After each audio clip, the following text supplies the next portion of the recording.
আলেম না, ওরা জালেম। আর ওরা এইভাবে যে মামুনুল বাপ জুবাইয়ের বাপ তারা বলতেছে, এটা খুব ভাগ্যের বিষয় যে আমরা এরকম একটা বাপ পাইছি, কিন্তু এটা বাতিলের মুখে শোনা খুবই দুঃখনীয় বিষয়। জুবাইয়ের বাপ মামুনুল বাপ, এটা আমরা গর্বের সাথে বলতে পারি, এটা ওদের এইভাবে আইসা ভাঙচুর করে বলার কিছু নাই। আসসালামু আলাইকুম গাইস, আমরা এখন চলে আসছি টঙ্গী বিশ্ব ইজতেমার যে ময়দান, ওখানে একটা মাদ্রাসা আছে। সেই মাদ্রাসার ভিতরে কিছুদিন আগে আপনারা সবাই জানেন যে 4 জন নিহত হয়েছে। আমাদের মুসলমান 4 জন ভাইকে শহীদ করে দেওয়া হয়েছে, কিন্তু কিভাবে করা হয়েছে এটা আমরা অনেকেই জানি না। আমাদের মনে অনেকেরই প্রশ্ন জাগে যে কিভাবে হইলো এই রাতের বেলায় ঘটনাটা, কিভাবে আসলে অনেকে অনেকভাবে সত্যটা চাপা দিয়ে ফেলছে। তো আমরা এখন সরাসরি আসছি মাদ্রাসার ছাত্রদের কাছে, তারা সত্যটা প্রকাশ করবে কি হয়েছিল মূলত। ভাইয়া, তুমি ছিলা ওইখানে? নাম কি তোমার? আমার নাম মোহাম্মদ মইনুল ইসলাম, আমার বাড়ি বরিশাল। আমি এখানে গত 2 বছর ধরে পড়াশোনা করি। তো আমরা প্রথমে রাতে ঘুমিয়েছিলাম, একটু জোরে বলো। প্রায় 3টার দিকে ওরা কামারপাড়া ব্রিজ ওখান থেকে তাকবীর দিতে দিতে এদিকে আসছিল। জি। তখন আমাদের অনেকেরই ঘুম ভেঙে যায়। আমরা উঠে সিট মিট গোছাই, যার যার সামানাপত্র সব গুছায় রাখি। এরপরে আমরা তেলাওয়াত করতে থাকি, সূরা ইয়াসিন পড়ি, আমল টামল করি। আমাদের মাদ্রাসার গ্লাস জানলা যা ছিল সব বন্ধ করে দেওয়া হয়েছে। তো ওরা প্রথমে আমাদের পিছন সাইডটা ঢুকছে, আমরা ছিলাম। এত বড় একটা পাথর ঢিলা মারছে, আর মানে গ্লাসের আইগে গ্লাসটা ভেঙে গেছে। তারপর এটা দেখে যারা ছোট ছোট ছাত্র ছিল অনেকে কায়দায় ফেলছে, ভয় কান্না করছে, তাই তো? ভয় কান্না করে ফেলছে। এরপর ওরা আসলো, আইসা এরকম গ্লাস ভাঙা শুরু করলো। দরজা বাড়ি দিল, দিয়ে বললো দরজা খুল। তো পিছের থেকে অনেক ছাত্র ছিল, তারা মানে বললো যে না দরজা খুলবো না। তখন আরো দরজা বাড়ি দিল, খুলবি না, তোকে রক্ত দিয়া তুরাক নদী ভাসামু। নাউজুবিল্লাহ নাউজুবিল্লাহ। তোকে আব্বা মামলক সাহেব কই? এটি বললো তোদের আব্বা জুবা সাহেব কই? মাঠে এত ঠিক বক্তৃতা দিতে পারে, এখন কই? ডাইকা লয় আয়, এটি বললো। তারা কয়জন ছিল মোটামুটি ধারণা? অনেক 2-3 হাজার উদ্দেশ্য হবে, হাজারের মতো ছিল। দেখছেন, তারা প্রস্তুতি নিয়ে আসছে, প্রিপারেশন নিয়ে আসছে, অস্ত্র নিয়ে আসছিল। কেউ প্রত্যেকের হাতে বাঁশ ছিল, কারো হাতে চামিচ ছিল, যে যা পাইছে তাই নিয়ে আসছে। কামারপাড়া ওদিক থেকে পাথর নিয়ে আসছে মারার জন্য। এরপরে আমাদের গ্লাসটা সব ভেঙে দরজা ভেঙে প্রবেশ করলো, ভিতরে প্রবেশ করে। তো আমরা বাথরুমে লুকাইলাম। এরপরে আমাদের বাথরুম ধরা করলো, আমরা তোমাদের কিছু করবো না, আমরা ভালো কিছু করবো না। আমরা যেখানে লুকাইছিলাম আমাদের এখানে একজন ছিল, আমাদের যে 6 জন হুজুর ছিল সবাইকে আহত করা হয়েছে। আমাদের এক হুজুর আছে ওসমান সাহেব নামান বরকাতু, ওনার এরকম কলার ধীরা টাইনে নিয়ে গেছে। আস্তাগফিরুল্লাহ আস্তাগফিরুল্লাহ, টালেমের গায়ে হাত দিছে না। তোরই তো খুঁজ দিলাম। এরপরে তাকে যেমনে পারছে এমনি বেরিয়েছে। দেখছেন মানুষ কতটুক নিচে নামলে এরকম করতে পারে। আচ্ছা, তারপরে কি তারা তোমাদের কোন ছেলেদের জানি গলায় বটি ধরছে তোমার, না? আস্তাগফিরুল্লাহ। এই যে ছেলেটা, তার গলার ভিতরে খুর ধরছে। তারপরে আপনারা জেনারেল শিক্ষিতরা যারা আছেন তারা মনে করতে পারেন যে এরাও পাঞ্জাবি টুপিওয়ালা, এরাও পাঞ্জাবি টুপিওয়ালা, মারামারি করে কিসের জন্য, এটা আপনাদের বুঝতে হবে। ওরা কোনো মুসলমানই না, ওরা সাতপন্থী, সাতপন্থী। ওরা বলে যে যদি মৌলানা সাত সাহেব জাহান্নামে যায় তাহলে আমরাও জাহান্নামে যাবো। দেওবন্দ থেকে তাদেরকে নিষিদ্ধ করা হয়েছে। তারা কোনো মানুষই না, তারা জালেম, তারা জালেম।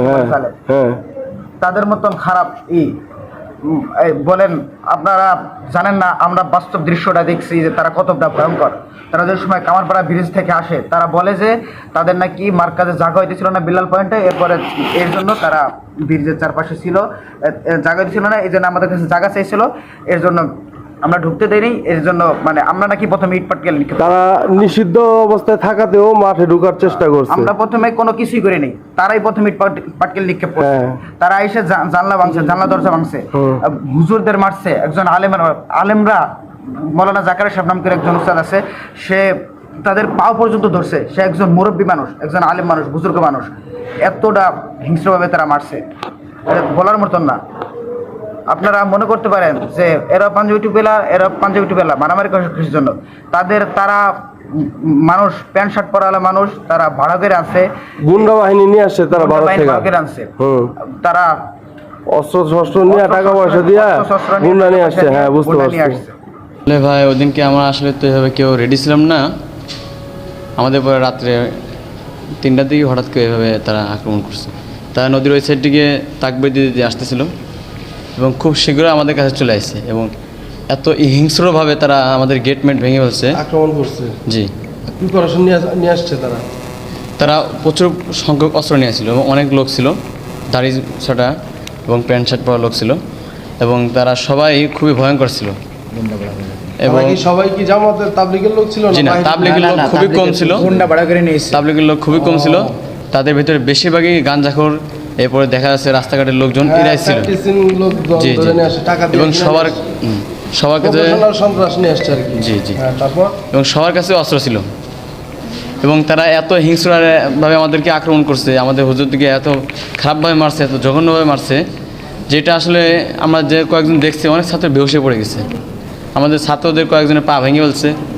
আমাদের ছাত্র এখন আপনাদের বাবু ছিল তো দেখলাম পা ভাঙা। জি, আমাদের খানা কামার যারা স্টাফ আছে তাদেরকে পা ভেঙে ফেলছে এবং অনেকে মাথা ফাটা ফেলছে। আমাদের হুজুররা এখনও পর্যন্ত অনেক হাসপাতালে আছে, কয়েক হুজুরের মাথায় 7টা 8টা সেলাই লাগছে এবং আমাদের অনেক হুজুরি পা ভেঙে গেছে। এবারে ছাত্র আপনারা কি কোনো প্রতিরোধ করার চেষ্টা করেন না?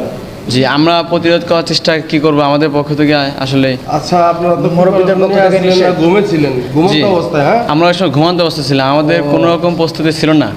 তারা যেভাবে আইসে পুরো ঘুমের উপরে আক্রমণ হয়েছে। নিয়ে আসছে তারা, মারবে এখানে, মার্ডার করবে, তাই না? তাদের কাছে বড় বড় অস্ত্র ছিল, আমাদের ছোট ছোট বাচ্চারাও তারা দেখছে ওই অস্ত্র দেখে অনেক ভয় পেয়ে গেছে। লোক কতজন ছিল আইডিয়া? তারা ফজরের আগে প্রায় 10,000-এর মতো লোক ছিল, 10,000 প্লাস। এই পাশে এক গেটে 10,000 লোক, 10,000 প্লাস আক্রমণ করছে মাঠের আবার। তাহলে এটা অনেক দিনের প্ল্যানিং, একটা বাস্তবায়ন করছে, তাই না? তারা প্ল্যান করে আসছে। হ্যাঁ। এবং ফজরের পরে আবার যারা ফজরের আগে ছিল যেসব লোক, এদেরকে ফজরের পরে দেখা যায়নি। আমরা 10টার আগে যারা ছিল তাদেরকে আমরা তো সবসময় ময়দানে থাকি, যে আমরা যারা আছি আমরা সবাই সবসময় আমরা ময়দানে থাকি, ময়দানে আমরা সবসময় ময়দানের সব সাথীদেরকে আমরা দেখি। তো ওদের যে চেহারা, রূপ বা শরীরের ধরন, ওদের ভিতরে কোনো ধরনের তাবলীগের লেবাস ছিল না, একেবারেই ছিল না। তারা ইন্ডিয়ার এজেন্ট বাড়া লোক পাঠাইছে, এটা একটা পরিকল্পনা, একটা আক্রমণ, তাই না? তারা পরিপূর্ণ রেডি হয়ে আসছিল। তাদের কাছে যেগুলো অস্ত্র ছিল দেখলে বোঝা যাচ্ছে এগুলো অস্ত্র নিয়ে তো হাঁটাচলা করে না কেউ। তাদের কাছে এরকম বড় বড় রান্দা ছিল, এরপর সাপল, আমাদের যে গেটটা ভাঙছে নতুন সাপল দিয়ে ভাঙছে। গেট ভাঙছে তারপর ঢুকছে না? জি জি, আমাদের গেট ভাঙে ঢুকছে এবং কিনা কিছু উস্তাদ ছাত্র বাথরুমের ভিতরে লুকাইছিল, সেই বাথরুমের লোহার গেটগুলো এমনভাবে ভাঙছে মনে হচ্ছে কাঁচের গেট ভাঙছে, ছিঁড়ে ফেলেছিল। কি হুমকি দিছে? কি তারা হুমকি দিচ্ছে বারে বারে, যে বলছে তো মামুন বাপ কয়ে জোয়ার বাপ কো, আর বলছে মাদ্রাসায় পড়বি, হুজুরদের গোলামি করবি, দেখ এখন কেমন লাগে, আর জীবনে মাদ্রাসায় আসবি ক, এভাবে বলছে। আমাদের বলছে কখনো মাদ্রাসায় আসবি না, টুঙ্গি মাত্রায় না, তোদের দ্বিতীয়বার দেখি না, দ্বিতীয়বার দেখলে কিন্তু কল্লা আলাদা করে দেওয়া হবে। এভাবে তারা বিভিন্নভাবে আমাদের হুমকি দামকি দিয়ে ছোটো ছোটো বাচ্চাদেরকে হয়রানি করছে।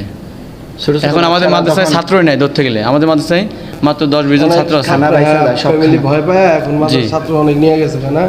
এটা আসলে হয়েছে একটা শয়তানের, একটা চক্রান্ত, শয়তানের একটা জাল। তো যাই হোক ভাই, আপনারা যারা আছেন ইনশাল্লাহ আশা করি যে লেখাপড়া করতে থাকেন, অসুবিধা হবে না। তো গাইস, আপনারা মোটামুটি তো শুনতে পারলেন যে কি হয়েছিল ঘটনাটা। আসলে এটা অ্যাকচুয়ালি সত্য ঘটনা, আর আগে পরে যা শুনছেন অনেকটা ঘটনা বানানো ছিল, বানোয়ার ছিল, টাকার বিনিময়ে অনেক কিছুই হয়। তো এই যে মাদ্রাসার ছাত্ররা, হাফেজ সাহেবরা কথা বলছে, এরা এদের ভিতরে কোরআন আছে, এরা কখনোই মিথ্যা কথা বলতে পারে না। মিথ্যা কথা বলে লাভ কি?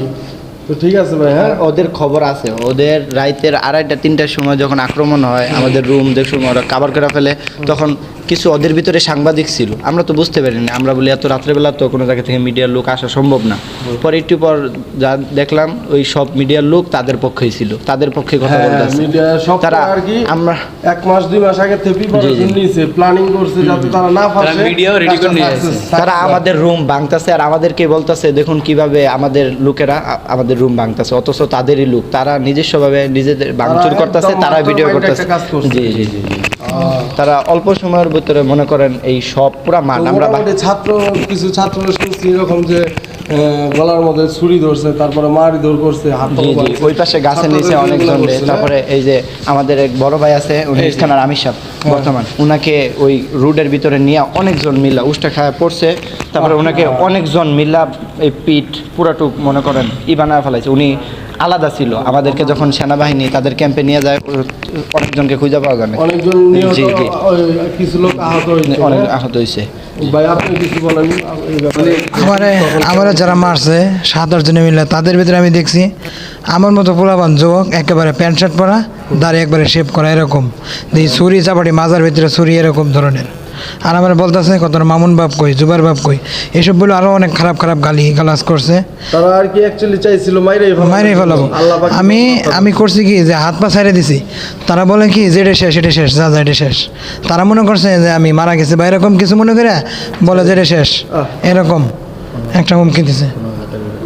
আর আমার পায়ের ভিতরে দিছে একটা বাড়ি এরকম, এই গিরার ভিতরে 4 আঙ্গুলে হাড্ডি ছুটে গেছে এরকম। 15,000 টাকার ওষুধ খাইছি আমি এরকম। আরো অনেক অত্যাচার করছে। দর্শক মন্ডলী যা দেখলেন, যা শুনলেন, এটা একদমই বাস্তব, ঠিক আছে? এটা বানত কিছুই না। রমজান মাস, কেউ মিথ্যা কথা বলবো না। সবাই কোরআনে হাফেজ, তাদের সিনার ভিতরে কোরআন আছে, তারা অবশ্যই সত্য কথাটা বলবে, ঠিক আছে?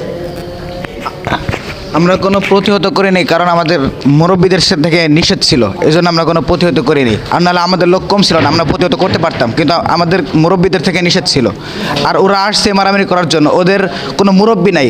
ওদের যারা আলেম আছে ওরা শুধু মারার জন্য বলে, ওরা কোনো আলেম না, ওরা জালেম। জানেন আর ওরা এইভাবে যে মামুনুল বাপ, জুবাইয়ের বাপ, তারা বলতেছে এটা খুব ভাগ্যের বিষয় যে আমরা এরকম একটা বাপ পাইছি, কিন্তু এটা বাতিলের মুখে শোনা খুবই দুঃখনীয় বিষয়। ওদের এটা বলা ঠিক হয় না। আমাদের বাপ, জুবাইয়ের বাপ, মামুনুল বাপ, এটা আমরা গর্বের সাথে বলতে পারি। এটা ওদের এইভাবে আইসা ভাঙচুর করে বলার কিছু নাই। আমাদের চ্যানেলটা সাবস্ক্রাইব করে আমাদের পাশেই থাকবেন। আসসালামু আলাইকুম।